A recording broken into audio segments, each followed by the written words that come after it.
அருட்பெரும் ஜோதி அருட்பெரும் ஜோதி தனிப்பெரும் கருணை அருட்பெரும் ஜோதி எல்லாம் செயல்கூடும் என் ஆணை அம்பலத்தே எல்லாம் வல்லான் தனையே ஏத்து. ஓம் ஸ்ரீ ராமலிங்காபயம். ஓம் ஸ்ரீ ராமலிங்காபயம். ஓம் ஸ்ரீ ராமலிங்காபயம். எல்லோருக்கும் வணக்கம். இது எனது யூடியூப் சேனலான எல்லாம் செயல்கூடும் வள்ளலார். நான் வள்ளலார் முத்து பேசுகிறேன். இன்றைய பதிவில் நாம் பிள்ளை பெருவிண்ணப்பம் என்ற தலைப்பின் கீழ் வரும் 9 to 12 வரை உள்ள 4 பாடல்களுக்கான விளக்கத்தை பார்க்க இருக்கின்றோம். முதலில் நான் பாடல் வரிகளை படிக்கிறேன், பின்பு விளக்கத்தை பார்ப்போம். விண்ட போதகரும் அறிவரும் பொருளே மெய்யனே ஐயனே உலகில் தொண்டனேன் தன்னை அடுத்தவர் நேயர் சூழ்ந்தவர் உறவினர் தாயர் கொண்டுடன் பிறந்தோர் அயலவர் எனும் இக்குறிப்பினர் முகங்களில் இளைப்பை கண்டபோதெல்லாம் மயங்கி என் உள்ளம் கலங்கிய கலக்கம் நீ அறிவாய். இதுக்கு விளக்கம், நுண்பொருள்களை விளக்க வல்ல ஆராய்ச்சியாளர்களாலும் அறிந்துரைக்க அரிதாகிய நுண்பொருள் ஆகியவனே, மெய்மையும் தலைமையையும் உடையவனே, இவ்வுலகில் நினக்கு தொண்டனாகிய என்னை சார்ந்தவர்களும் நண்பர்களும் சூழ்ந்திருப்பவர்களும் உறவினரும் தாயாரும் உடன் பிறந்தோரும் அயல் இருப்பவரும் என இங்கே தொடர்பு குறிப்புடையவர் முகங்களில் சோர்வுக்குறிகளை காணும் போதெல்லாம் அறிவு மயங்கி நான் மனம் கலங்கிய கலக்கத்தை நீ அறிவாய் அன்றோ. சரி, இது அதுக்கப்புறம் இதுக்கு மொத்தமாக நம்ம இந்த 4 பாடல்களையும் வள்ளல் பெருமான் என்ன சொல்கிறாங்க அப்படின்றத நம்ம ஒரு விரிவாக விவாதம் பண்ணுவோம், ஒரு சத்விசாரம் பண்ணலாம். சரி, அடுத்த பாடல். சீர்த்த சிற்சபை என் அப்பனே எனது தெய்வமே என் பெரும் சிறப்பே ஆர்த்த இவ்வுலகில் அம்மையர் துணைவர் அடுத்தவர் உறவினர் நேயர் வேர்த்த மற்ற அயலார் பசியினால் பிணியால் மெய்யுளம் விதும்பி வெதுப்பை பார்த்தபோதெல்லாம் பயந்து எனது உள்ளம் பதைத்தது உன் உளம் அறியாதோ. சரி, இதுக்கு விளக்கம், சிறப்புமிக்க ஞான சபையில் எழுந்தருளும் என் தந்தையே எனக்கு தெய்வமே யான் பெற விரும்பும் சிறப்புக்கு பொருளாகியவனே, பாசத்தால் பிணிக்கப்பட்ட இவ்வுலகில் தாயாரும் துணைவரும் என்னை அடைந்தவரும் உறவினரும் வணங்கும் தெய்வங்களும் வெறுத்து நோக்கும் அயலவரும் பசிநோயாலும் வேறு பிணிகளாலும் மேனியும் மனமும் வெய்துற்று வருந்திய வருத்தத்தை கண்டபோதெல்லாம் என் நெஞ்சம் அஞ்சி பதைத்த திறத்தை உன் திருவுள்ளம் நன்கு அறியுமே. சரி, இது அடுத்த பாடல், 11வது பாடல். பறைத்தனி வெளியில் நடம் புரிந்து அருளும் பரமனே அரும்பெரும் பொருளே தரைத்தளத்து இயன்ற வாழ்க்கையில் வறுமை சங்கடப்பாவியால் வருந்தி நரைத்தவர் இளைஞர் முதலினோர் எனையோர் நண்பன் என்ற அவரவர் குறைகள் உரைத்த போதெல்லாம் நடுங்கி என் உள்ளம் உடைந்தது உன் உளம் அறியாதோ. இதுக்கு விளக்கம், திருவருள் வெளியில் திருக்கூத்தாடும் பரம்பொருளே எய்துதற்கு அரிய பெரும் பொருளே நில உலகில் நடைபெறுகின்ற மக்கள் வாழ்வில் வறுமையாகிய தீங்கு புரியும் பாவியினால் துன்புற்று முதியவரும் இளைஞரும் ஆகிய பிறரும் என்னை நண்பன் என்று கருதி தமக்குள்ள குறைகளை எடுத்து சொல்ல கேட்டபோதெல்லாம் என் மனநிலை கலங்கி உருகியது தேவரீர் அறிந்ததன்றோ. சரி, அடுத்த பாடல், 12வது பாடல், நிறைவான பாடல். அன்னையே அப்பா திருச்சிற்றம்பலத்து என் ஐயனே இவ்வுலகத்திலே பொன்னையே உடையார் வறியவர் மடவார் புகழும் ஆடவர் இவர்களுக்குள் தன்னையே அறியா பிணியினால் ஆவி தளர்கின்றார். தருணம் ஈதெனவே சொன்னபோதெல்லாம் பயந்து நான் அடைந்த சோபத்தை நீ அறியாயோ. இதுக்கு விளக்கம்: உயிர் கூட்டங்களுக்கு அன்னையும் அப்பனுமாக விளங்கும் பரம்பொருளே, திருச்சிற்றம்பலத்திலே விளங்குகின்ற பெருமானே, இவ்வுலகத்தில் பொன்னையே மிகுதியாக உடையவரும் இல்லாத வறியவரும் இள மகளிர் விரும்பும் ஆடவரும் ஆகிய இவர்கள் ஒவ்வொருவரும் தன்னை அறியாமல் நோய்வாய்ப்பட்டு தளர்ச்சி அடைகிறார்கள். அவர்கள் தமது நோயை என்னிடம் எடுத்து சொல்லிய போதெல்லாம் அஞ்சி நான் அடைந்த மெலிவை நீ நன்கு அறிவாய் அப்படின்னு சொல்லி இந்த 4 பாடல்கள்லையும் சிறப்பாக அவர் பட்ட அந்த மன வேதனைகளை, அந்த மன குமுறல்களை இங்கே அப்படியே கொட்டியிருக்கிறாங்க. அவரை சார்ந்தவர்கள், அவர்களுடைய தாய், தந்தை, உற்றார், உறவினர்கள், நண்பர்கள், பகைவர்கள், இவர்கள் அனைவரும் எந்த விதமான துன்பங்களை எல்லாம் அடைந்தார்கள். அதையெல்லாம் அவர் கேட்ட போதெல்லாம் அவர் எப்படி அவர் மனம் குமுறல் அடைந்தார் அப்படின்றத இந்த 4 பாடல்கள் மூலமாக சொல்லியிருக்கிறாங்க. அப்போ முதல் பாடலில் என்ன சொன்னாங்க அப்படின்னா, சோர்வு, அதாவது தாயார், என் உடன் பிறந்தோர், அயலவர், அடுத்தவர், நேயர், சூழ்ந்தவர், இவர்களெல்லாம் அவர்களுடைய இளைப்பை கண்டபோதெல்லாம் எனது மயம் மயங்கியது நீ அறிவாய் அப்படின்றாங்க.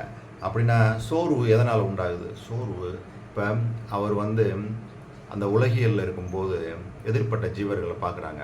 பலரும் அந்த சோர்ந்து தளர்வாக இருக்காங்க. அதுக்கு காரணம் என்னவாக இருக்கலாம்? பல காரணங்களாக இருக்கலாம்.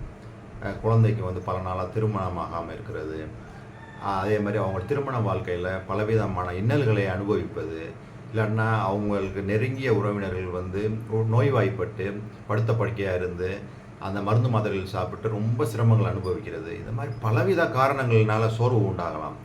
அதெல்லாம் பார்க்கும்போது அவர் மனம் பதைத்ததை முதல் பாடலில் சொல்கிறாரு.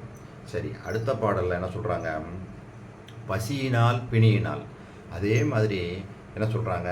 அம்மையர், துணைவர், அடுத்தவர், உறவினர், நேயர், வேர்த்த மற்ற அயலார், இவர்கள் எல்லாம் பசிப்பிணியினால் துன்பப்படும் போது அதை பார்த்த போதெல்லாம் நான் பயந்தது எனது உள்ளம் பதைத்தது நீ உனக்கு தெரியுமே அப்படின்னு சொல்லி அந்த பாடலில் பதிவு பண்ணியிருந்தாங்க. ஸோ இங்கேயும் பசியை அவர் என்ன சொல்கிறாங்க? பசிப்பிணி மற்றும் வேறு பிணிகளால் மேனியும் மனமும் வெய்துற்று வருந்திய வருத்தத்தை கண்டபோதெல்லாம் என் நெஞ்சம் அஞ்சி பதைத்த திறத்தை உன் திருவுள்ளம் நன்கு அறியுமே அப்படின்னு சொல்லி 2வது பாடலில் சொன்னாங்க. 3வது பாடலில் வறுமையை பற்றி சொல்கிறாங்க.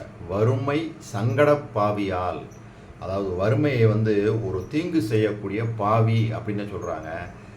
அதுவும் இவர் பிள்ளை பருவத்தில் தான் இந்த பாடல்கள்லாம் பாடுறாங்க. ஏற்கனவே ஔவையார் சொன்னது மாதிரி கொடிதினும் கொடிது இளமையில் வறுமைன்னு சொல்லுவாங்க.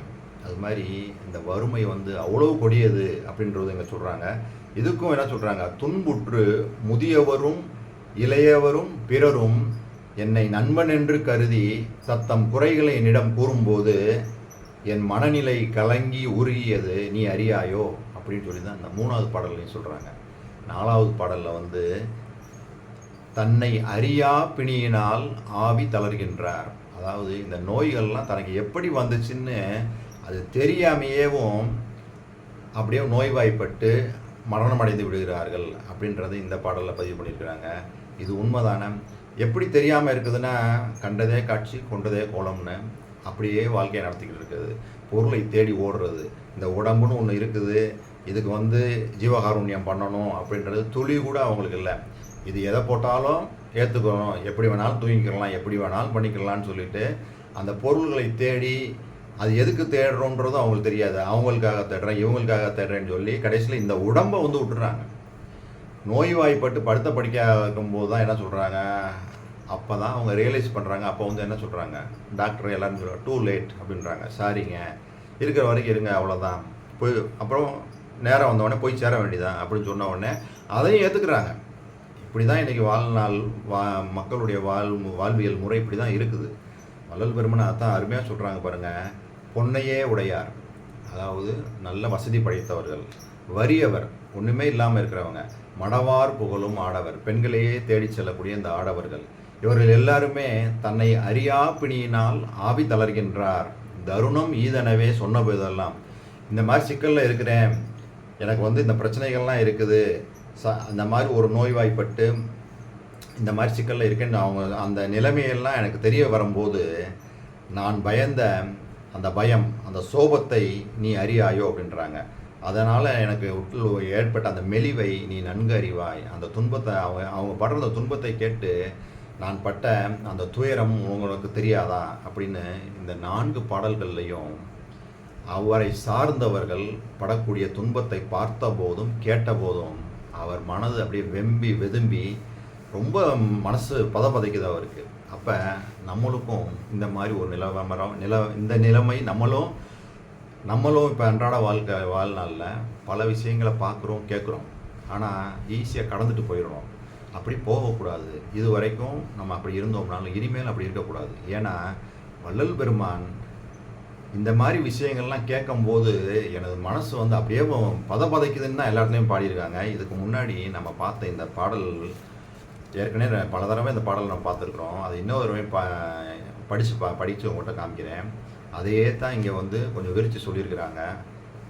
மண்ணுலகத்திலே உயிர்கள் தாம் வருந்தும் வருத்தத்தை ஒரு சிறிதனினும் கண்ணுற பார்த்தும் செவியுற கேட்டும் கணமும் நான் சகித்திட மாட்டேன். என்னுறும் எனக்கே நின் அருள் வளர்த்தால் இசைத்த போதெல்லாம் நன்னும் அவ்வருத்தம் தவிர்க்க நல்வரம்தான் நல்குதல் எனக்கு இச்சை எந்தாய். இதைத்தான் வள்ளல் பெருமான் இந்த 4 பாடல்களையும் விரித்து சொல்லியிருக்கிறாங்க. பலவிதமான இன்னல்கள், சோர்வு உண்டாகுது, வறுமை உண்டாகுது, பசிப்பிணி, அது வந்து ஒரு பிணின்னு சொல்கிறாங்க, வறுமையை ஒரு பிணின்னு சொல்கிறாங்க. கடைசியாக உள்ளதில் வந்து தனக்கு நோய் எதுக்கு வருதுன்னு தெரியாமையே வந்து இருந்து அழிஞ்சு போயிடுறாங்க. இந்த மாதிரி இதெல்லாம் பார்க்கும்போது அதான் சொல்கிறாங்க, மண்ணுலகத்திலே உயிர்கள் தாம் வருந்தும் வருத்தத்தை ஒரு சிறிதனினும் கண்ணுற பார்த்தும் செவியுற கேட்டும் கணமும் நான் சகித்திட மாட்டேன். அதே மாதிரி நம்மளும் சகிச்சு கொள்ளக்கூடாது. கண்டும் காணாத மாதிரி அப்படியே கிராஸ் பண்ணி போயிடக்கூடாது. இப்போ நம்ம வந்து இப்போ ரோட்லேயே போய்கிட்டே இருக்கும்போது இல்லாட்டினா யாராவது நம்ம உறவினர்கள் மூலமாக தெரிய வருது, அவர் இருந்தார்ல, அவர் இந்த மாதிரி ஆகிட்டார், இந்த மாதிரி உடனே நம்மளுக்கு என்ன ஆகணும், மனசு வந்து அப்படியே வந்து பதைக்கணும். அப்படியா, என்னாச்சு அப்படின்னு கேட்கணும். கேட்ட உடனே அவருக்காக நம்ம மனம் பிரார்த்தனை பண்ண போயிடணும். ஏதோ ஒரு சிக்கலில் அவங்க இருக்காங்க, ஏதோ ஒரு என்ன நடந்துச்சுன்னு தெரியாது, அவங்கள உடனே நீங்கள் வந்து ஏதாவது ஒன்று சகாயம் பண்ணி அவங்களுக்கு வந்து நல்லது செய்யணும் அப்படின்னு சொல்லி நம்ம அந்த தயவு நிலைக்கு நம்ம போயிடணும். அந்த கருணை அவங்க மேலே வந்து உடனே வந்து ஒரு பிரார்த்தனை நம்ம வைக்க ஆரம்பிச்சிடணும். வள்ளல் பெருமான் சொன்னது மாதிரி என்னுறும் எனக்கே நின் அருள் வளர்த்தால் இசைத்த போதெல்லாம் நன்னும் அவ்வருத்தம் தவிர்க்க நல்வரம்தான் நல்குதல் எனக்கு இச்சை எந்தாய். அவருக்கு இருக்க இச்சை அந்த உயிர்கள் படக்கூடிய துன்பத்தை பார்த்த உடனே அவற்றையெல்லாம் தீர்க்கக்கூடிய அந்த வல்லமையை எனக்கு கொடு, அதுதான் எனக்கு நான் உன்கிட்ட கேட்கக்கூடிய எனது ஆசையாகவே அதான் இருக்குது அப்படின்னு சொல்லி தான் வள்ளல் பெருமான் சொல்லி தான் அவர் அந்த ஒப்பற்ற அந்த உயர்ந்த நிலைக்கு போனதுக்கு காரணமே அவர் வச்சிருந்த இந்த தயவு, இந்த ஜீவகாருண்யம், இந்த நிலைமையில் இருந்தது தான் அவர் அந்த நிலைக்கு ஏற்றி கொண்டு போயிருக்குன்னு சொல்லி பேருபதேசத்துலேயே அருமையாக சொல்லியிருக்கிறாங்க. என்னை ஏறா நிலைமிசை ஏற்றியது தயவு தான் அப்படின்னு சொல்லி தெளிவாக சொல்லியிருக்கிறாங்க.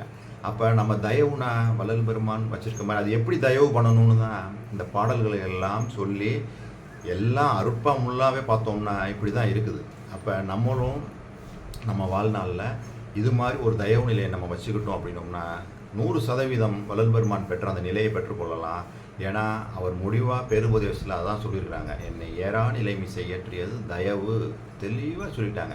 அந்த தயவுக்கு ஒருமை வர வேண்டும் அப்படின்னு சொல்லிட்டாங்க. ஒருமைனா என்னன்றது சொல்லிட்டாங்க. ஒருமைனா இதே தான், ஒருத்தவங்க வந்து கஷ்டப்படுறாங்கன்னா அவங்களுக்கு வந்து நான் வந்து என்ன சொல்லுவேன், அவங்களுக்கு வந்து நல்ல வார்த்தைகள் சொல்லி அவங்களுக்கு என் வழிக்கு கொண்டு வர செய்வேன். அப்படி இல்லை அப்படின்னா பொருளை கொடுத்து சொல்லுவேன் அப்படின்னு சொல்கிறாங்க. அதுவும் இல்லைன்னா அவங்கள வந்து கோவப்பட்டு கொஞ்சம் சத்தமாக பேசி அவங்கள எப்படியா வழிக்கு கொண்டு வர செய்வேன். அதுவும் இல்லைன்னா அவங்க காலில் விழுந்து சொல்லுவேன். இது எதுலேயுமே அவங்க வரலன்னா இறைவன்கிட்ட பிரார்த்தனை பண்ணுவேன், ஐயா இது வந்து ஒரு அறியாமையினால் இந்த ஜீவன் இந்த மாதிரி தவறுகள் பண்ணிகிட்டு இருக்கு, அவங்களுக்கு ஒரு நல்வழி செய்யுங்கப்பான்னு சொல்லி இறைவன்கிட்ட வேண்டுவேன். இதெல்லாம் தான் ஒருமை அப்படின்னு சொல்லி அவர் வள்ளல் பெருமான் நான் இந்த மாதிரி ஒருமை தான் இந்த உலகத்தில் உள்ள அனைத்து உயிர்கள் மேலேயும் வச்சிருக்கிறேன். இப்போ கூட நான் எல்லா உயிர்களுக்காகவும், இது மட்டும் இங்கே உள்ள உயிர்கள் இல்லை, இந்த அண்ட சராசரங்கள் உள்ள அனைத்து உயிர்களுக்காகவும் தான் நான் பிரார்த்தனை வச்சுருக்கிறேன்னு சொல்லி தான் அந்த பேருபதேசத்தில் அருமையாக பதிவு பண்ணியிருக்கிறாங்க. அந்த இடத்துல என்ன சொல்கிறாங்க, எனது அறிவு அண்டங்களுக்கு அப்பாலும் கடந்திருக்கின்றது அப்படின்னு சொல்கிறாங்க. அப்போ அந்த அறிவு நம்மளுக்கு விசாலமாகணும் அப்படின்னா அதுக்கு ஒரே வழி இதுதான். வள்ளல் பெருமான் பெற்ற அந்த நிலைக்கு அவர் சொல்கிற என்னை ஏறா நிலைமிசை ஏற்றியது அந்த தயவு தான் சொல்கிறாங்க பார்த்தீங்களா, அந்த ஒருமைன்னு சொல்கிறாங்க பாருங்கள். இந்த நிலைமை தான் இந்த பாடல்களையும் சொல்கிறாங்க. அப்போ நம்ம சரியாக புரிஞ்சுக்கிட்டோம் அப்படின்னோம்னா, இந்த தயவு நிலையிலேயே நம்ம இருந்து பழகிட்டோம்னா வேறு எதுவுமே தேவையில்லை. நம்மளுக்கு எந்த குறைகளும் எதுவுமே வராது. அற்புதமாக வள்ளல் பெருமான் மாதிரி இன்று இந்த உடம்பில் இருக்கிறேன், இனி எல்லா உடம்புக்குள்ளும் புகுந்து கொள்வேன்னு சொல்கிறாங்க பாருங்களேன். அந்த நிலைமைக்கு நம்ம வந்துடலாம். ஆனால் இது ப்ராக்டிக்கலாக செய்யும்போது கஷ்டம் போல் தோணும். இதுக்கு நானும் சன்மார்க்கத்திற்கு முன்னாடி வர்றதுக்கு முன்னாடிலாம் மற்ற உயிர்களுக்காக வேண்டணும் அப்படின்னோம்னா என்னால் முடியவே முடியாது. சுயநலமாக தான் வேண்டிகிட்டு இருப்பேன். எனக்குன்னு தான் வேண்டிக்கிட்டே இருப்பேன். எப்போ நான் சன்மார்க்கத்துக்குள்ளே வந்துட்டேனோ, இப்போ கொஞ்சம் இவர் படித்ததெல்லாம் இது பண்ணதுக்கப்புறம் இப்போல்லாம் ஒரு ரோட்டில் போகும்போதோ ஏதோ ஒரு விஷயத்தை கேட்கும்போதோ இந்த மாதிரி இருக்கும்போது உடனே அவங்களுக்காக பிரார்த்தனை பண்ணணுன்ற அந்த எண்ணம் எனக்கு தோன்றுது. என்னையே நான் புகழ்ந்து சொல்லணுன்றக்காக சொல்லலை. என்னுடைய இந்த நிலை கொஞ்சம் அந்த என்னையே ஒரு சுய பரிசோதனை பண்ணி பார்க்கும்போது அது தோணுது.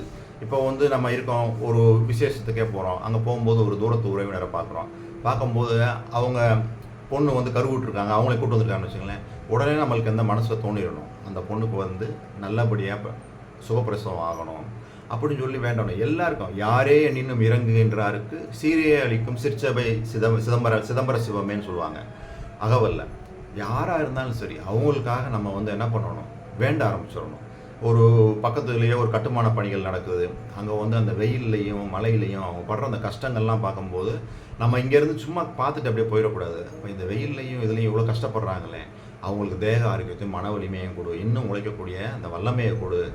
அவங்களுக்கு அந்த ரெஸ்ட் எடுத்து அவங்க ஏன்னா அவங்க படுற கஷ்டங்கள்லாம் எவ்வளோ கஷ்டங்கள் படுறாங்க. ரோட்டில் அந்த வெறும் சூட்டில் பயங்கரமான அந்த கொதிக்கிற அந்த இதில் ஏதாவது பொருளை வச்சு விற்றுக்கிட்டு இருக்காங்க.